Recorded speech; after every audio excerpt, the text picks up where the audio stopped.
అందరికీ good morning. లేక good ఆఫ్టర్‌నూనా? ఏమోలే, ఉద్యోగం లేనప్పుడు టైంతో మనకేం పనిలే అండి. Welcome to another exciting day of being un employee.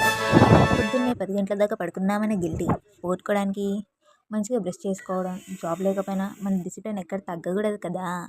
ఈరోజు హైదరాబాద్ వెదర్ మాత్రం అద్దిరిపోయింది. చల్లగాలి, మబ్బులు, ప్రశాంతంగా వాకింగ్ చేయడానికి పర్ఫెక్ట్. కానీ నేనేమో ఏదో కూలిపోయినట్టు ఈరోజైనా కంపెనీ నుంచి ఏదైనా మెయిల్ వస్తుందా రాదా అన్న లైఫ్ గురించి ఆలోచిస్తూ ఉన్నా. ఇంకా బ్రేక్ఫాస్ట్ టైం, ఏ హడావుడి లేదు కాబట్టి నిమ్మలంగా పర్ఫెక్ట్ ఆనియన్ దోశ వేసుకుంటున్నా. ఆ రౌండ్ షేప్ చూసారా ఎంత పర్ఫెక్ట్గా వచ్చిందో. సాఫ్ట్వేర్ ఉద్యోగం లేకపోయినా పర్లేదేమోలే, మంచిగా టిఫిన్ సెంటర్ పెట్టేసుకోవచ్చు. వేడి వేడి దోశలు విత్ క్లాసిక్ తెలుగు మూవీస్, అబ్బా. ఇంట్లో అమ్మ దీన్ని సోమరిపోతుతనం అనొచ్చు, కానీ నా దృష్టిలో ఇదొక మానసిక ప్రశాంతత. ఏమంటారు? రోజంతా లింక్డ్ఇన్ స్క్రోల్ చేసుకుంటూ కూర్చోకుండా ఈరోజు కొంచెం క్రియేటివిటీగా ఏదైనా చేద్దామని ఈ రిబ్బన్ క్రాఫ్ట్ వర్క్ స్టార్ట్ చేశాను. ఖాళీగా ఉన్న బుర్రకి ఏదో ఒక పని చెప్పాలి కదా. అప్పుడే లంచ్ టైం కూడా అయ్యింది.